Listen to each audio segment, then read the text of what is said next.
Welcome to Talking Precision Medicine, the podcast in which we discuss the future of healthcare and health technology and how advances in data and data science are fueling the next industrial revolution. This episode, Genialis' 30th, is a bit different from the previous ones. CEO Rafael Rosengarten has not one, not two, but three guests, including the entire leadership team at Genialis. The gang discusses Genialis' twin quests to build a great place to work and a business that makes a positive impact on the world. Come on in and have a listen. Welcome, everybody, to this episode of Talking Precision Medicine. It's a real pleasure to have you here for a special episode. Today, we have not one, not two, but three guests. And these guests are my dear friends and co-leaders of Genialis. We have our whole executive leadership team here today. We have Tiasha CRISPR-Coutin, who's our Chief Operating Officer, Luca Alsetz, who's our Chief Discovery Officer, runs both projects and collaborations, and my co-founder and Chief Technology Officer, Micha Stajduhar. This is going to be a little bit different than our usual conversations where we have an outside guest and talk about their company and their vision of the future. Today, we want to take the opportunity to introduce you all to Genialis, to go a little bit deeper, to look under the hood and see what really makes us tick. So guys, thanks all for joining me. I think we have really a lot to tell our listening audience. Thanks for having us, Rafe. So the first thing I want to do today is just let people know a bit more about the company. You know, if you go to on our website, you'll see that our mission is to essentially deliver on the promise of precision medicine, to deliver hope and benefit to patients. And the way we do this is by developing biomarkers that help guide therapy in the space of oncology. But the mission and vision is out there for everyone to see. I think what's harder for people to appreciate is how you achieve that. And so, Tiasha, maybe we can start with you and talk a little bit about the company itself, you know, what we're building and who we are as people, as a team. So yes, to me, and I think to our whole team, Genialis is all about people first. So that's our mission, but that's also our first and most important value. And we're fully aware, we're nothing without our team. We're nothing without the people who built Genialis. And we want those people to enjoy coming to work. We want them to be their full authentic selves here. And we want everyone to achieve the most that they can in life together with us. So on top of this being a really cool place to work where we all feel like, you know, we belong and we can do what we really want to do in life, we also want everyone to feel like they can still have a balance in their life so that they cherish going to work and cherish doing something important, contributing to such an important mission that we have, but that they also have the right to, you know, switch off after work and be present with their families the way we want them to be present when they're here with us in the office. So the second value that we have is ownership. And I really believe that Genialis wouldn't function the way that it does, and we wouldn't do the work so well that it does if it weren't for ownership.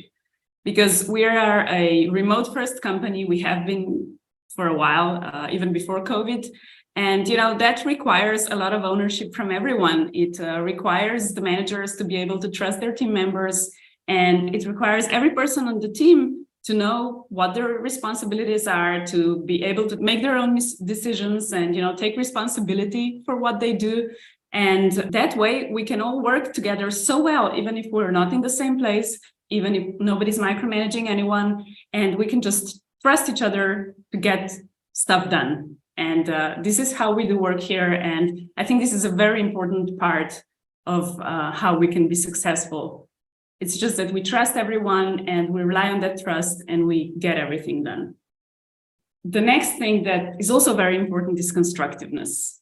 So we don't think about, you know, problems in a way that, oh, I can't get this done. This is too complicated. This is not my problem. This belongs to the other team. And what you think about is, how can I make stuff happen? How can I help the company? And, you know, sometimes that means doing things that aren't directly your responsibility. And sometimes it means doing things for your colleague who has an important deadline and you put your stuff away and you help them out. But in the end, everybody profits from that. So I think that's really important, that we just help each other and always have that positive mentality of getting stuff done. And the fourth value, we only have four. So, we wake up team members in the middle of the night and they will always know the four values, is honesty. That's actually part of the onboarding for new employees, is that we send a team to their house and shake them until they, shake them awake. Can you name the four values? Yeah, maybe I should go around the office and check the assumption, but I really do think people know these values. And so the honesty seems easy, seems something, we all want to do in life in every situation. But I think this is really the toughest one, because it's not about being honest, when it's sunny and when everything is great and saying, oh, Mika, you did this so well. And hey, Luca, so nice doing work with you. But it's about when you mess up and something went wrong and you need to go to your manager and say, so I did this and I don't know how to fix it. Can you help me? Or this is how I want to fix it, but I don't know what the consequences will be. And owning up and just being honest in those types of situations, or maybe when your colleague does something wrong and they're not aware of that, and you need to, gather the courage and be honest and tell them, we need to do this in a different way. So this is the value that I think really contributes to our culture, to the way we do things. And it's a hard one to keep up with sometimes, but one of the most important ones for sure. I've been doing a lot of recruitment interviews recently, and invariably we always start talking about the science, and I, can get carried away in all the scientific details and so on. But I noticed that I really light up when I talk about the company culture. So I feel that this is at the core of my definition of success, is that we've built this wonderful place, a wonderful workplace, and a team that I truly cherish. I don't know if it's an adage or if there's a famous quote around it, but the way that I see it is that you build a great company and the great business follows, right? I have no interest in building a huge business where the company itself is, broken or not fulfilling for people. That's the horse that we're putting before the cart instead of the other way around. What I love about, having a very well-established framework around our values is that there are only four. And Tiasha, I think you did a nice job of kind of defining them, but each of us can interpret them or experience them in our own way. And, we sometimes each have our favorite, and the favorite can change. Just like if you have four kids, you might have a favorite on any given day. But I'm curious to hear more from Luca and Mika, which of these values resonate with you most right now, given whatever you're going through in sort of this stage of the company? Right now, to me, it's definitely people first. And that's because it guides so many of our decisions that we make every day. In biology, this translates to biology first. It's how we approach the science that we do, right? We model biology. In technology, it guides our technological development as well, because it means that we work with clinical data, with people data directly, and those data sets are typically small. So it really goes into all aspects of our business. Luca, what are you connecting with? People first definitely makes the top of the list any day of the week. Sometimes it is difficult for the leaders particularly to take that to heart and really embody this value, because it also entails taking good care of yourself. And this is sometimes what I struggle with. So that's why it's really always helpful to know that the others will not only understand when we take the time for ourselves, but also expect that. Again, having this very supportive work environment, to me, is a number one priority. Just for the sake of roundness, I'll speak up for some of the redheaded stepchild of the values. So normally, if you ask me this, I would say either ownership or constructiveness. Ownership is super important to me because as the company grows, and for those listening out there, we recently announced a successful fundraising round, and so we are growing. Luca mentioned that he's doing a lot of job interviews these days. He's not looking for a new position; he's looking to fill some. So ownership to me, the shorthand for that is own your shit. It means that you're going to be the expert of your domain. You're not required to be the expert of everything, but the expert of your domain. And why that's important is it means that people can work autonomously. It means that we, the leadership, don't have to micromanage. We don't have to put our fingers in every pot. we can trust one another to go out and just get the job done. And I think, Tiasha, you said that really nicely. It's all anchored in trust. So normally that might be my favorite, 3 days of the week. The other 3 days of the week, it might be constructiveness. And constructiveness, again, to me, it's all about solution finding. Anyone who knows me knows that I'm not content unless I'm solving a problem. My first reaction to adversity is to start thinking how we get around it or over it or through it. But on the seventh day of the week, and it turns out that's today, the one that's really resonating with me is honesty. And it's because of the way that I interpret honesty is also meaning scientific integrity, right? It's not just how we interact with one another. It's how we do not put out shoddy science. And that's important as we'll hopefully get to in this conversation. Our product is essentially aimed at building tools for clinical decision support, right? Tools to allow doctors to make better treatment decisions, for patients to get better drugs or access to the right drugs. You can't mess around. You can't get it wrong. And so doing great science is important. I think I may be paraphrasing Micha, or maybe I'm getting the quote right, but we work so hard on getting the science right that when we do, it might take longer, but when we do, it really does change lives. It changes the status quo. And so today I'm going to speak up in favor of our fourth value. And they're not right necessarily in terms of importance. It's for ease of remembering. But I think honesty, especially as embodied in scientific integrity, is super meaningful to me today. All right, so we're trying to build a unique company. It's unique in its culture. It's unique in its commitment to its values. But we also, we do have to build a business. And the business is only going to thrive if we can build something valuable and ideally something unique. And so I'd like to spend a little time exploring what we do scientifically. I mentioned that the product, aside from a technology platform to develop biomarkers, are actual biomarkers and models that allow us to match patients and drugs. But Luca, maybe you can talk us through a little bit about how we start from the science here. What is our approach and why is that interesting? So since the early days, the company has been focused on transcriptomics. We first solved the big problem of consistently analyzing transcriptomic data. We built this beautiful software that's not only still being used, but it's just getting a facelift on the 3rd of May of this year, totally reworked and refurbished and sleeker and better than before. Right. Not just a facelift, a new transmission. And new tires and everything. So we've got this software that's analyzing NGS sequencing data, but is particularly powerful for transcriptomics. And when it comes to our biomarkers, again, we utilize different kinds of NGS sequencing data to arrive at our features, but mostly we're focusing again on transcriptomics. We want to study cancer biology at the level of transcriptomics. So RNA sequencing in its many flavors is our main currency. We are trying to do, using RNA, what traditionally has also been done only with DNA. So focusing on things like repair deficiency or mutations or genomic rearrangements. A lot of this stuff can be done from a single analyte, which is RNA sequencing data. And I think it's particularly exciting that we're able to cover more and more cancer biology with just this single analyte.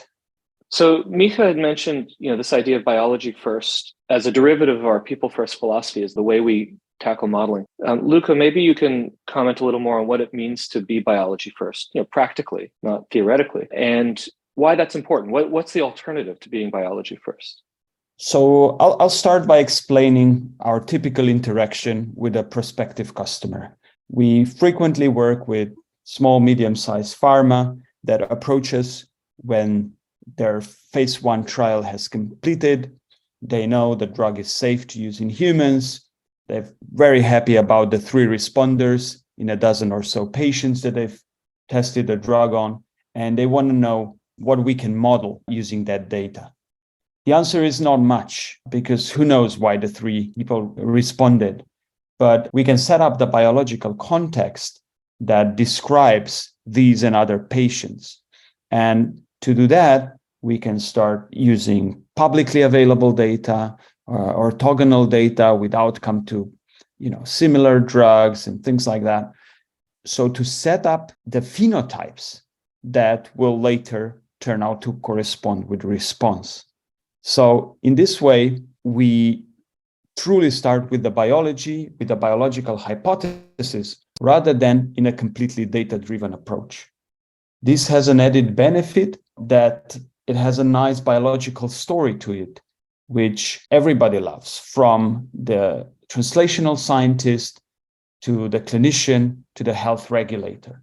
So if you start by limiting your modeling space with some thoroughly thought out biological hypothesis, you're much more likely to develop a model that is robust enough to matter in the long run. So that's biology first. But people first in the context of our biomarkers also means that we are doubling down on the actual clinical data, evidence for drug efficacy in humans, as opposed to preclinical models such as cell lines or mouse models. We've had a couple examples where a model seemed to work fine in simple models such as 2D cell cultures, only to find that we cannot translate it into humans. So we learn a lot from our preclinical models, but always aim to start our biomarker discovery using actual human data. Yeah, and one of the biggest challenges in human data is that these data sets are typically small. So clinical studies, especially in the early phases, are in the tens, sometimes hundreds of patients when we're lucky. But we have many such data sets that we harvested over the years. And what we do is we pre-process this data and make them ready to be mined together. We're essentially building a big data asset from these small data sets that we can then coherently mine in our models. The technology that we have to do that, we call a data flywheel for AI. It's our proprietary technology. We also have some patents that helps us bridge these gaps. It's a suite of technology that with every new data set, it makes the value grow exponentially. And I'll give you one example, an analogy. Take Shakespeare data, right? Even all Shakespeare texts are not enough to train a useful language model. You need much more data to do it. ChatGPT uses so much more data, right? From the internet, from the books, digitalized text that's available today. But then also by using Shakespeare data, it's able to infer new novels in a Shakespeare style. We do something similar. We develop a similar technology, but on biomedical data. No, that's really helpful. There is the approach, and something that machine learning is good at is you pour a ton of data in and you ask the machine to identify patterns. But that presupposes that you do have a ton of data. And Mika, as you mentioned, that specifically with regards to humans in the clinic, you may not, you likely don't have data sets of that size. But maybe you can talk to us about some of the specific kind of technological challenges that we've sought solutions for, and in some cases successfully, around working with smaller data sets, but also where do we use some of these fancier, flashier big data AI tools in our workflow? It's how we address the bias, really. So we may have data acquired with different technologies like microarrays or RNA-seq. And we have some novel technology that we call, it's a feature selection technique, essentially, called gene transferability, that we can use to identify genes that behave consistently across different sources of bias, let's call it. And it may be technology bias, like I gave the example before. It may be a tissue bias that we address, or other kinds of biases. I think it's worth noting because there's still a lot of debate, or maybe just kind of confusion over sort of the terminology around machine learning and AI. And now it's on everyone's tongue, right? Because ChatGPT has made this huge splash. So people are talking about that and other large language model type tools. And, I had a conversation last night with a reporter from just a major newspaper who was saying, how are these going to be used in healthcare? How are they going to get it right? And my sense was the good news is the regulators, while excited about machine learning based technologies, are also cautious, which is wise, because they have human lives on the other side of their decisions, and interested in really understanding what the models are learning. And so because we aspire to build clinical devices or AI that will be part of a clinical device, we've gone a long way towards trying to understand what the AI is learning. So Mika, can you describe some of our efforts into what we call explainable AI, into unboxing the black box? Yeah, sure. Well, biology is complex. I don't have to explain this to biologists. And machine learning really is just a tool that allows you to digest data and then identify patterns, extract knowledge essentially from this data, knowledge on biology, right? And then ultimately help us make informed decisions based on that. But in order to make these decisions, we need to understand what the model has learned. And we use different approaches to that, from investigating model mechanics to investigating the model under different assumptions, explaining the features on the inputs, the interactions between features, and a whole lot of visualization. So having interactive visualization to query the model, visualize the internals of the model, but also the results, helps us a great deal in interpreting how the model works. It's actually one of the key aspects in FDA applications that we do to include model interpretation under different assumptions and really in detail explain the model mechanics. And it's not just explaining this one model, it's also about learning from the model. In chess, we've seen example of AI trained to play chess, that we were then able to identify new strategies in chess used by this AI, new strategies that were not taught before by the grandmasters in chess. So the whole community was able to learn from the patterns that then model applied in practice.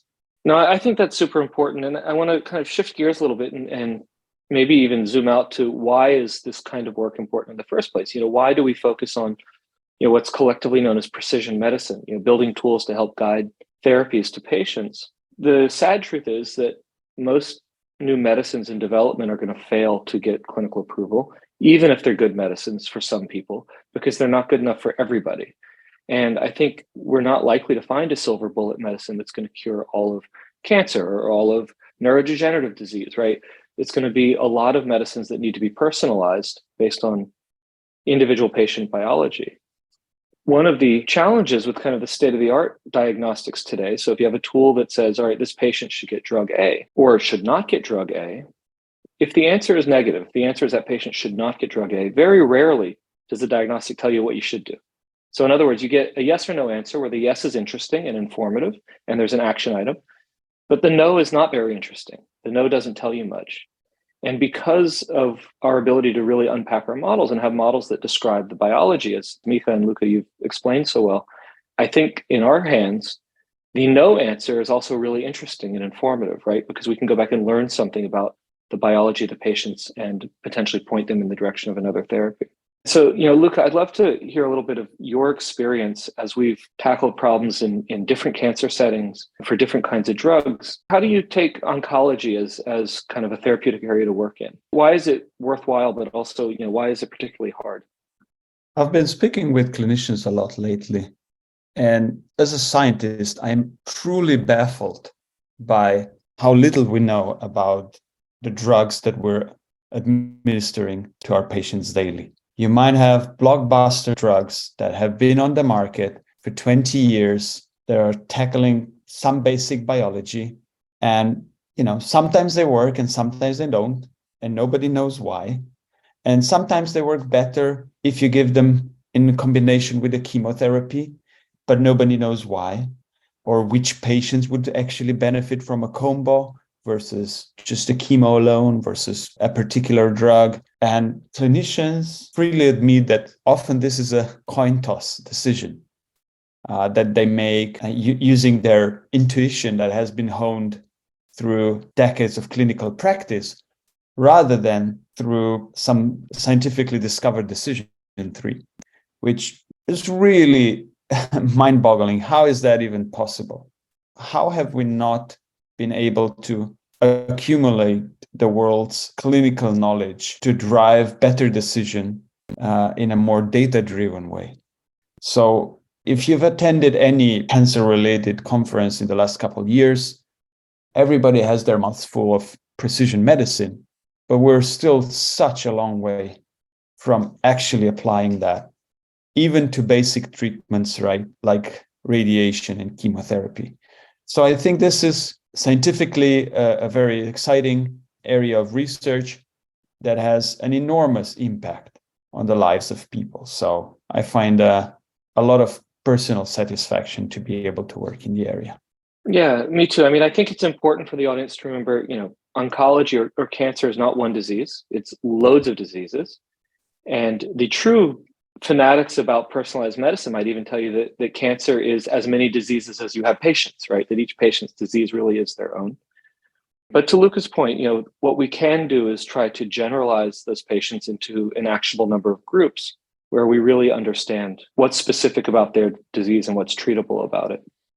And in this regard, we've endeavored to build a technology suite, a platform that really does connect these two sides of the coin, the stakeholders. Actually, there are probably more than two sides, the many sides of the dice around the stakeholders in precision medicine. So you've got, on the one hand, the drug developers, right? These are pharmaceutical companies and biopharmaceutical companies.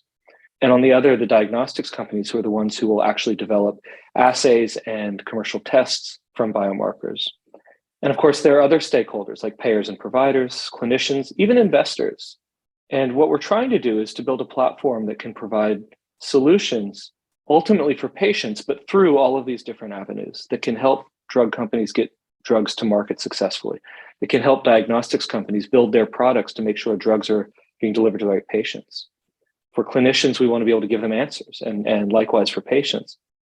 On the flip side, you've got the hospitals and the insurance companies that don't want to be giving drugs that aren't going to work. And even the biggest blockbuster cancer drugs only work for about a third of the patients who get it, right?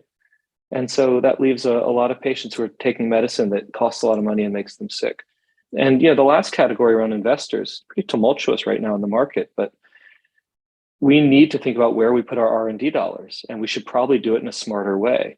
Drug development's so expensive that drugs are expensive. So maybe if we are able to allocate cash more efficiently through the development process, then we can get to a point where medicine is less expensive and more equitable. Anyway, the direction I want to steer the conversation is back towards the technology a little bit. I spend a lot of time having this discussion, which frankly I'm a little bit tired of, about whether artificial intelligence and machine learning is kind of overhyped in the space. And the reason why I'm tired of it is maybe that felt true 2 or 3 years ago when investors were pouring tons of money into companies just because they had a .ai in their URL.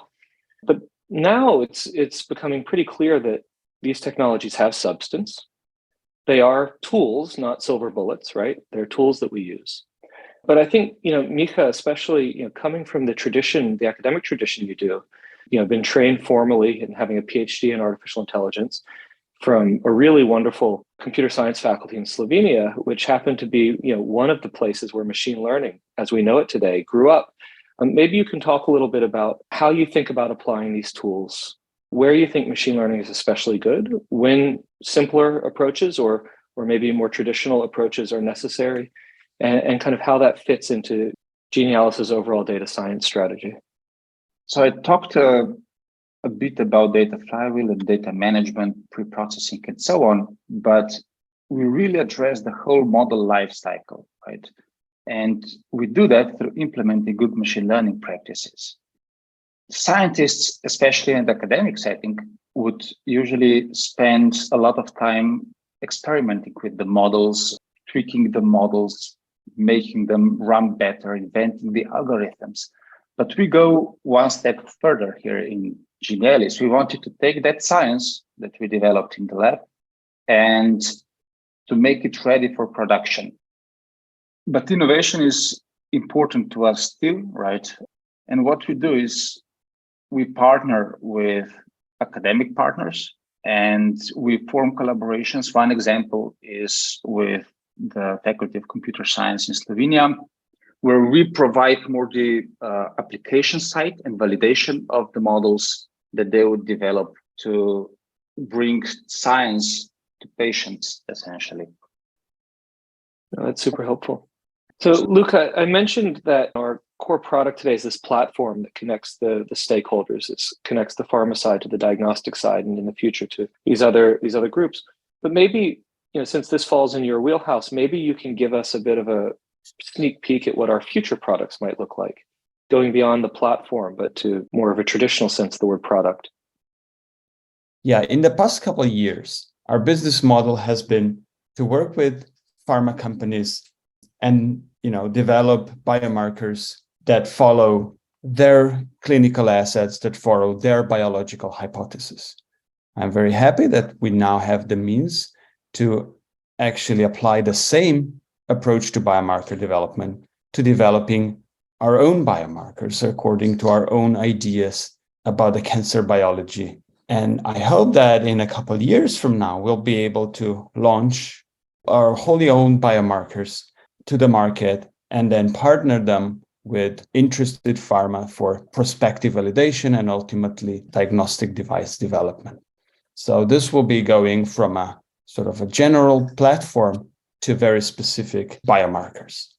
Long-term vision, however, is to combine those individual models, those individual snapshots of cancer biology in something that is much greater than the sum of its parts. We call that a supermodel. And that will be a sort of an integrated view of cancer biologies that covers so many different aspects of the biology, hopefully using just a single type of input data. I think that will be really transformative. The power of a supermodel, which, like Luca said, is a model of models, is that it captures the interactions between these biologies that we model today.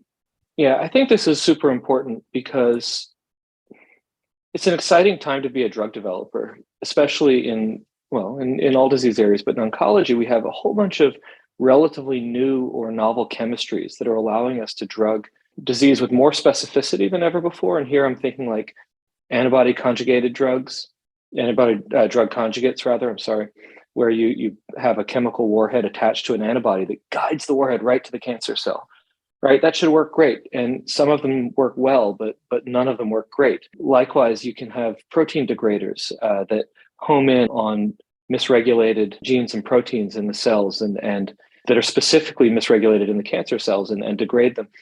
What these new classes of drugs have allowed us to do is go after targets that were once considered white whales that are, we've known have driven cancer. We've known this for decades, but we've never been able to drug them. And now we can. The problem is most of these white whale targets sit at the middle of all this complex cellular machinery, right? They're the things that direct traffic in a very complicated milieu. And so knocking them down can have really unpredictable impact. Sometimes it works, sometimes it doesn't, sometimes it causes all sorts of other effects. And I think our approach to modeling that we've described around, focusing on the biology, embracing the complexity, developing models that learn interactions will be absolutely critical to making sure these sort of new generations of drugs are approved and approved for the right patients. So I'm super excited by this vision you described, Luca, of rolling out Genialis-owned biomarkers developed on our Responder ID platform, just in the way we do it with commercial partners today, but based on some of the therapeutic hypotheses that we've developed internally and, really bringing these to bear on exciting new areas of cancer drugs. And going back to what we talked about earlier, this is only possible if you start biology first, right? So our models are not modeling response to any particular drug, right? Rather, they're setting up phenotypic environment or landscapes that make sense in certain therapeutic circumstances. So as you widen the spectrum of circumstances that are covered by these models, you, of course, will get a transformative view of the cancer biology. I want to kind of go back to where we started a little bit, talking about the team, though. So, what we're describing requires, obviously, cancer biologists, right? A fair amount of knowledge of the domain, but it also clearly requires people who know how to do data science, And there's a lot of in between, right? There's the traditional bioinformatics, there's software, we've got to engineer systems, right? And then, of course, we're not doing this in a vacuum. We've got commercial partners, we've got scientific collaborators, both at computational faculty, but we're building loads of data partnerships at top tier cancer centers. This takes a village. And so, Tiasha, maybe you can describe to listeners sort of what our team composition is today and how it's evolving. But also, just from your view in the trenches as our head of people and culture, what's the challenge of putting together a team of such mixed skill sets? It's definitely a challenge, but it's also an opportunity because it's best to work with a diverse crowd, with people from different walks of life. And I think that's a good recipe for success. We've reorganized quite a few times in the past years since I've been with the company. And every time we managed to improve the way we work together. A couple of years ago, we introduced a matrix where we now have verticals, and those are crossed with the horizontals of projects people work on. And this has proven to be quite successful. So it's a bit more difficult to manage. You have to think of both sides of the matrix and make sure that people know who their manager is, how to organize their work, realize that demands can come from two different sides. But I think we're all flexible enough to know how to manage that well and still keep organized and get to where we want to be. It also is an opportunity in the sense that people get to choose what they want to do. Sometimes it's happened quite a few times that we had bioinformaticians move to the data science department or the other way around. So this gives us the opportunity to keep some excellent staff members we've had for a while, and we've worked with them well, and they came to a point in their lives where they wanted to try something new or a little bit different, and we had the option to offer that to them within Genialis and let them pursue whatever their passion is. So yes, we're quite different, but I think we work together very well. And the important thing is to just keep evolving, to pay attention to how we're working, to see whether there are some blockages or things that could be moving better, and to see value in changing how we work. To not say, okay, we set this up a year ago or 2 years ago, and this is how we're doing things. No, we constantly question the way we do things, and we're not afraid of doing them differently if that means that we're able to do it better. One of the challenges we have in the R&D team is communication. And R&D really is a mix of data scientists and biologists and mathematicians. And we really are very different people, not just in our motivations, right? What motivates us to work is inherently different, but also in how we think. So bridging this gap between data scientists and biologists, right? Not just data science and biology, but also the people, is really a challenge. And we invest a lot of effort in how to improve how we work together, how to translate the needs of biologists to data scientists and vice versa. And I think in the end, it's also what makes us successful. Yeah, figuring out how to come up with a common language can be tricky. And, not everyone needs to speak all the entirely same language, but we do need to have some shared lexicon and also interpreters, right? So I think one of the most valuable things that someone like Luca brings to our team, because he's both a life scientist and a bioinformatician, is the ability to translate between the groups, or at least to help establish that common language. What I find, though, maybe the biggest challenge is, you want to have motivated employees. So you can have people who come in and draw their inspiration from the mission of the company, or from the culture, or from some other aspect of their work. And so it's not enough just to have a company that's aiming to do good, but the culture is garbage. It's not enough just to build a feel-good culture, but to do something that's really unimportant, where people aren't inspired by the mission. So I think we have to try to get it right in terms of figuring out what are the key motivators for all sorts of different types of people. And I think we do. I think we have mission-aligned employees who, sure, they probably enjoy the culture, but they're really interested in the impact. I think we've got some technologists who just love the tech stack. They love solving really hard problems with advanced computer tools. And we've got others who they value the the autonomy. They have a value working in an environment that puts people first. And I think we can find examples of those among all of our colleagues. And we listen to the team members, and this is how we find out what it is that motivates them. And for some, it's something completely different, something that we don't even, consider. But we talk a lot to everyone, and as Micha said, communication is key. And we are still small enough to be able to have an authentic connection with everyone on the team, and to be able to figure out what it is that makes them do well. This is sometimes difficult to do, particularly when we have to cross geographies and time zones, and establishing this connection that is human first and, coworker second is sometimes difficult to achieve. So, I always appreciate the opportunity to travel for work, to visit our colleagues that work remotely from me, or enjoy our multi-day offsite retreats that we do with everybody. These typically have a working agenda that always invariably ends up being the less important part of the retreat, because so frequently we need this time together so bad. And then once back in our own offices, we can get everything solved because we've reestablished the human connection. I think, again, just being open-minded, that not everyone is going to be motivated by entirely the same things, and taking Tiasha's point to heart, that listening and not necessarily imposing our version of the truth on everyone is really important. Ending up with a diverse workplace where people really do come at things from different vantages with different opinions, it's much more rewarding than the other way. And what I really love is on our monthly highlights meeting. So this is something we started doing during COVID.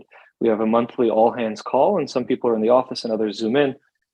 And over the previous week, we'll have each added 2 or 3 highlights to a big list. These are highlights from our personal lives, highlights from our work lives, whatever whatever was meaningful to us over the past month, and we upvote them, right? And so by the time the meeting rolls around, 3 lucky people have been chosen to present their highlights to the team.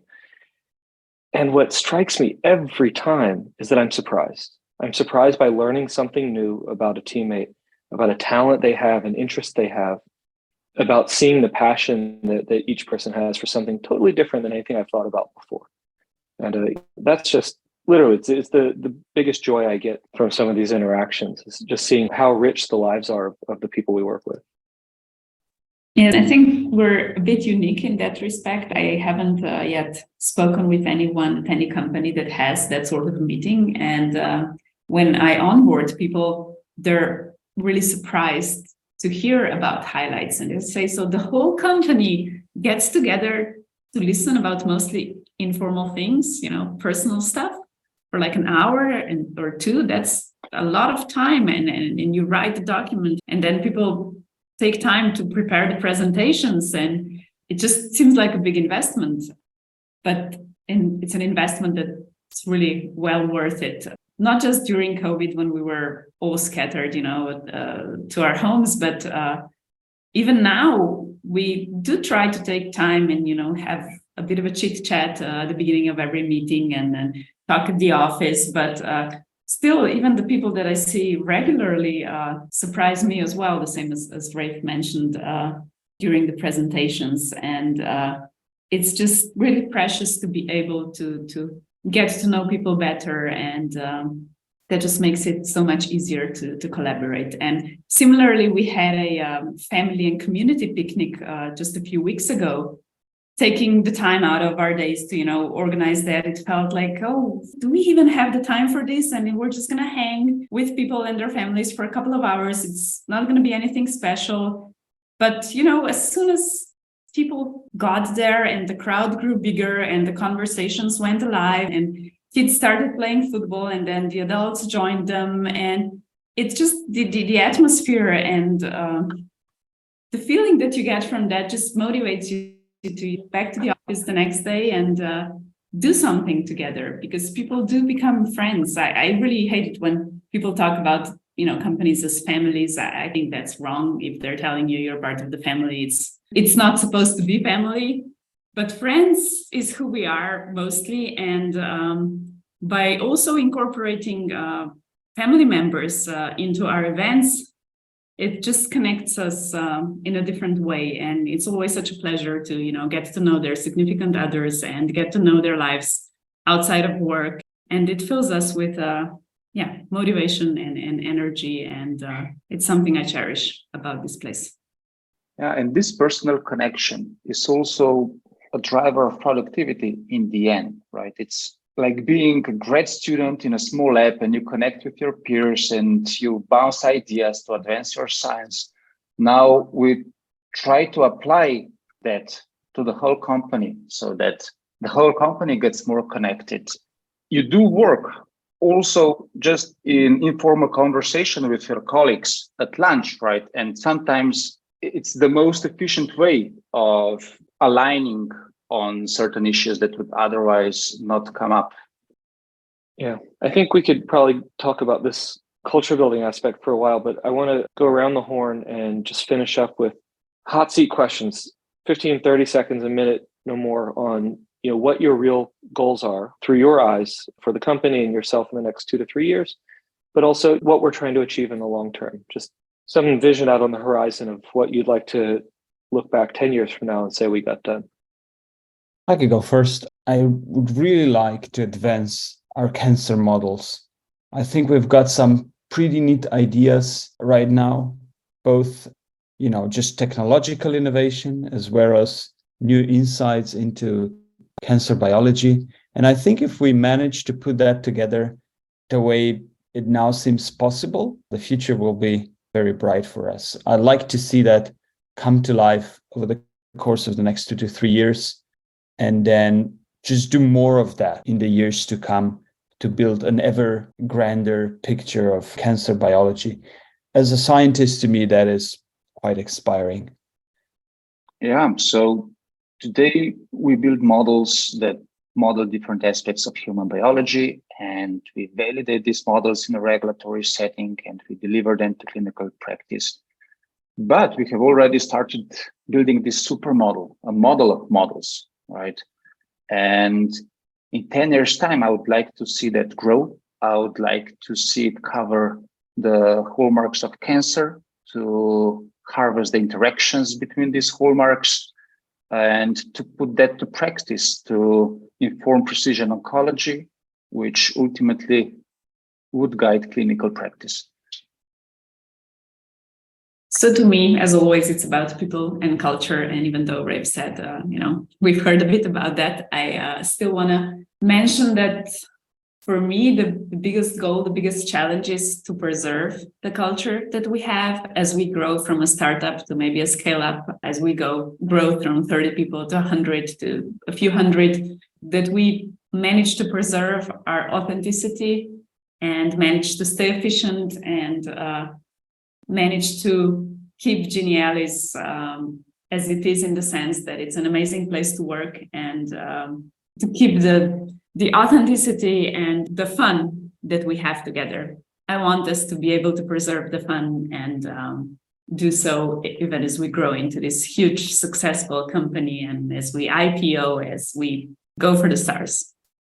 Yeah, well, you guys all stole my answers. So in the interest of trying to have something a little bit different or nuanced to say, in the short run, in the next couple of years, I really want to reach the point where we've proved that this particular approach to building biological models works. We know it does in our hands, but that works at scale. And I think we're going to have the proof of concept that this is a way of actually bringing tools, precision medicine tools, to the masses. And a lot of the devil lies in the details. We've worked so hard on problems that we thought were solved, but actually weren't solved sufficiently well to make certain kinds of data work in a clinical context, in a human biology context. And so now the question is putting the pieces together to show that we can actually build a machine, build a wheel that gets smarter with every turn. And I think we're going to do that in the next couple of years. I think we're going to have really, really compelling proofs of that. So then 10 years out, the question is, what do we do with that proof? And what I'd love to do is be synonymous with precision medicine. I'd like for all oncology, all cancer, to be precision, to be precise. But there's no reason we have to stop there, right?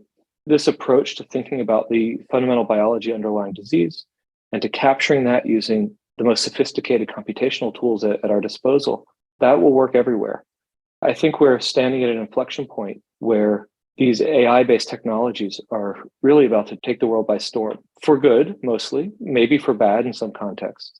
But if we deploy them responsibly and we really focus on getting the science right, and we focus on getting the science right because we keep our eyes trained on the people that we're trying to serve, that's going to be hugely impactful. It'd be awesome to look back 10 years from now and progress feels slow while you're slogging through it, but to look and just see how far we've come. Guys, thanks so much for joining me. I know this was meant to be a Friday for deep work and reflection. We didn't even really talk about our Friday policies, but that's okay. That'll be for the next episode. But it's fun to get to chat with you guys where it's not just figuring out operational headaches and setting strategy. Thank you, Ray, for the invite. Thanks. This was fun. This has been episode 30 of Talking Precision Medicine. Please share it with your colleagues, leave a comment or review, and stay tuned for the next one. Thanks for joining the conversation.